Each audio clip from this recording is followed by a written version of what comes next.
ایک واقعہ میں نے ابھی کتاب میں پڑھا اور اس سے پہلے بھی میں نے پڑھا کہ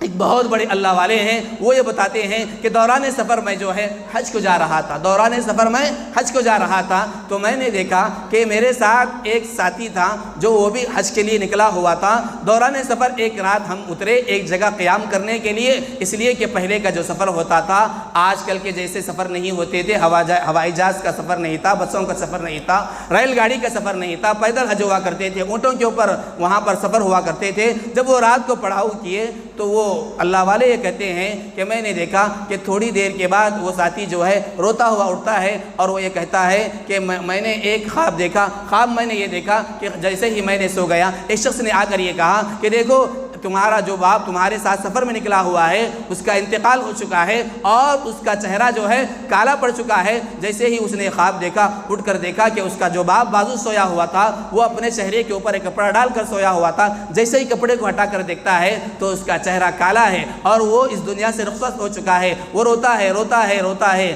تو وہ ساتھ میں جو رہنے والے جو ہوتے ہیں اللہ کے ولی ان سے یہ کہتے ہیں کہ ڈرو مت، تم جو ہے اللہ سے دعا مانگو، توبہ و استغفار کرو، درود پڑھو اور اس کے بعد تھوڑی دیر کے لیے سو جاؤ، ہو سکتا ہے کہ اللہ کی مدد تمہارے ساتھ شامل حال ہو جائے گی۔ اس کے بعد وہ شخص جو ہے تھوڑی دیر کے بعد ویسے ہی عمل کر کے جب سو جاتا ہے تو اس کے خواب میں ایک شخص آ کر یہ کہتے ہیں کہ دیکھو گھبرانے کی کوئی ضرورت نہیں ہے، ہاں تمہارے والد کو جو ہے اس دنیا سے رخصت